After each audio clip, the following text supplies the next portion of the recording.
Ramon TV, habari na burudani kiganjani mwako. Haji Mputa anasema mnaonaje hii siku tukaita Pantev Day? Mwanaume hana siku.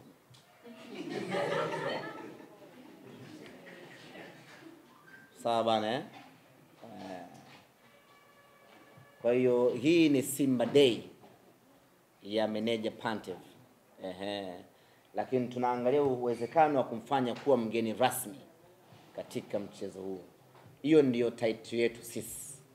Mgeni rasmi. Nikishapata baraka za wakubwa zangu, tutamtangaza kuwa mgeni rasmi. Ile mwanaume hana siku. Dizo anauliza hali ya wachezaji ambao walikuwa majeruhi. Kamara sijapata bado taarifa mpya kutoka kwa madaktari. Tumerejea jana, leo wako mapumziko. Kesho Mungu akijalia nitakapowasiliana na madaktari nitapata status yake. Lakini status ya mwisho ni kwamba Kamara aliondoka akaenda kwenye timu yake ya taifa ya Guinea, na baada ya kufika kule akafanya mazoezi, lakini akawa anasikia maumivu kwenye mguu ambao aliumia kwenye mechi dhidi ya Gaborone United. Kwa hiyo atarejea hapa nchini. Nadhani amesharejea kama sikosei, mimi nilikuwa nimesafiri.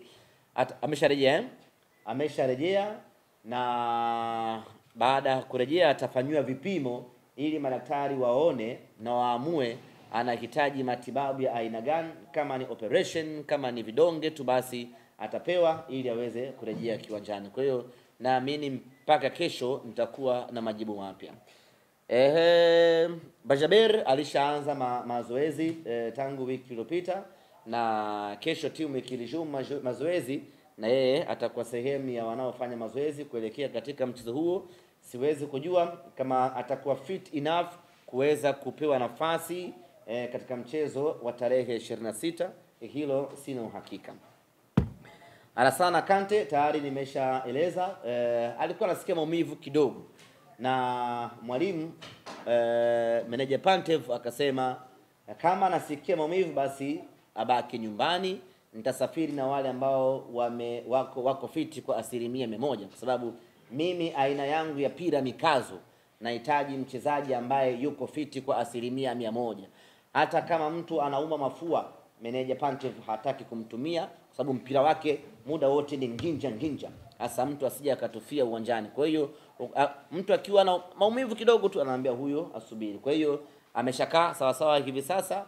Kesho timu ikirejea mazoezini na yeye atakuwa sehemu ya wachezaji hao kuelekea tarehe 26. Jadu anauliza hamjafikiria kupunguza kiingilio pengine kwa sababu tayari mambo yameshaanza kuendea vizuri, ama hata kufanya bure kabisa?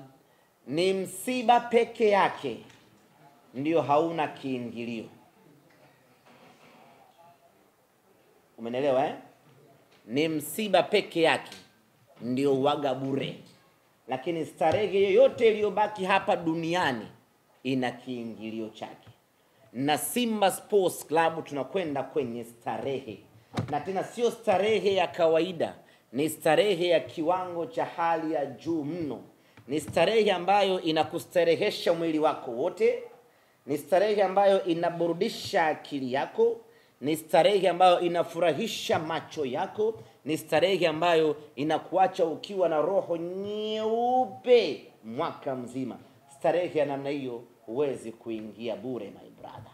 Lazima ulipe kiingilio ili uende ukastarehe. Haiwezekani Abraham Morris akuburudishe wewe bure. Haiwezekani Nabi Kamara apige visigino pale vya bure. Haiwezekani Wilson Nangu afunge goli la kichwa pale bure. Haiwezekani Simba mweusi Jonathan Soa awapige watu venga vingi pale kwa bure. Haiwezekani. Itakuwa ni uhujumu uchumi. Kwa lazima tuweke kiingilio, kwa sababu watu wanakwenda kwenye starehe. Kaka yangu Jado, huwezi kwenda kumuona Selemani Mwalimu bure kaka, mchezaji wa daraja la juu la World Cup. Huwezi kwenda kumuona Rushain bure my brother.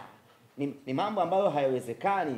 Huwezi kwenda kumuona Yakubu Suleiman kwa shilingi 3,000 ama 2,000. Haiwezekani, ni fedheha kubwa. Ni Tanzania wani yule. Haiwezekani kwenda kumuona Kagoma bure.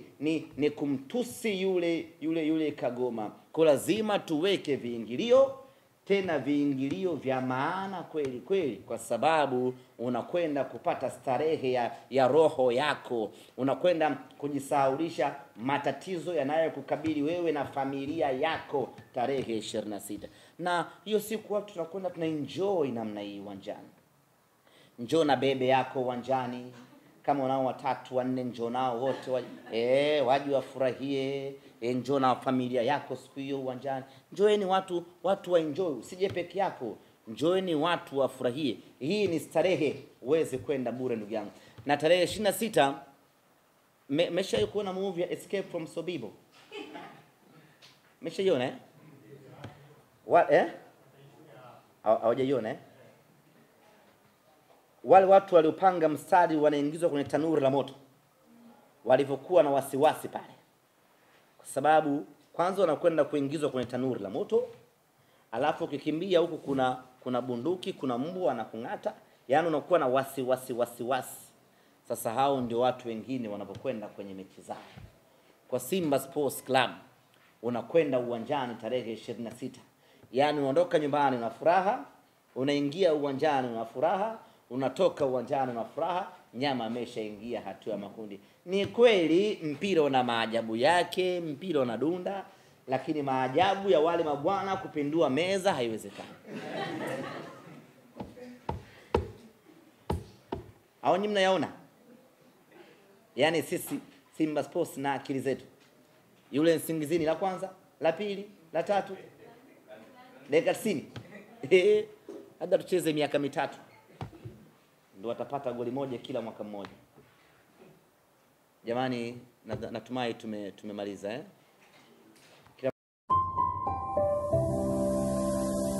Ramon TV, habari na burudani kiganjani mwako.